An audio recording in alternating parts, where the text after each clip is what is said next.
Mais essoufflé, moins dominateur, parfois poussif. Voilà les critiques que les Lyonnais ont entendues ces dernières semaines. Vendredi face à Nantes, ils y ont répondu. Ils n'avaient pas marqué sur coup franc depuis le 1er novembre. Le public de Gerland attendait de revoir ça. Le Brésilien ouvre une brèche en exploitant une faille. Quand j'ai vu le mur, ça me donnait l'opportunité d'y passer le mur, d'y mettre à côté. Et le ballon est parti avec une bonne vitesse. Et le plus important, c'est que le ballon est terminé au fond du filet.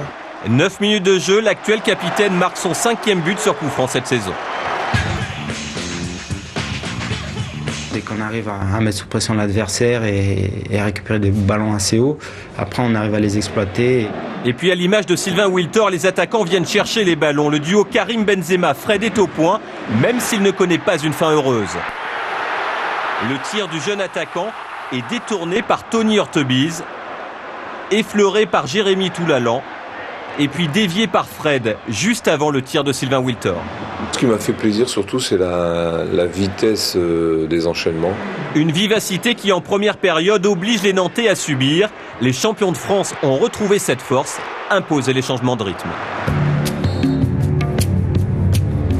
Supérieur en technique, en tactique et en motivation. Sur le 2e but, Sylvain Wiltord est visiblement le seul à y croire.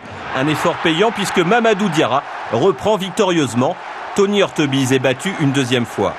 Depuis un mois, le public de Gerland n'a pas vu son équipe s'imposer. Une succession de vagues rouges déferle sur les buts nantais. La lame la plus imprévisible s'appelle Juninho.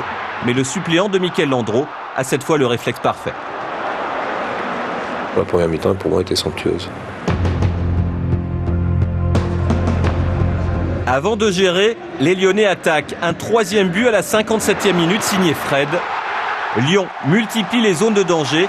Ici, c'est Patrick Muller, défenseur central, qui est en position d'ailier. Le retour du Lyon, roi de la Ligue 1, a eu lieu. Il fallait répondre un petit peu aux critiques qui, c'est vrai, étaient des fois justifiées. Jamais critiqué, Grégory Coupé a effectué sa part du travail, notamment sur ce coup franc de Frédéric Darocha, le gardien international, se détend parfaitement pour repousser le danger. En revanche, il sera surpris sur cette tête retournée de Diallo, une trajectoire parabolique et une fin de course sur l'intérieur du poteau. Mais les Nantais qui avaient joué face à 3 cette semaine n'ont pas pu aller plus loin. Il y avait de la fatigue par rapport au match de mardi et puis Lyon à partir de là a géré le match.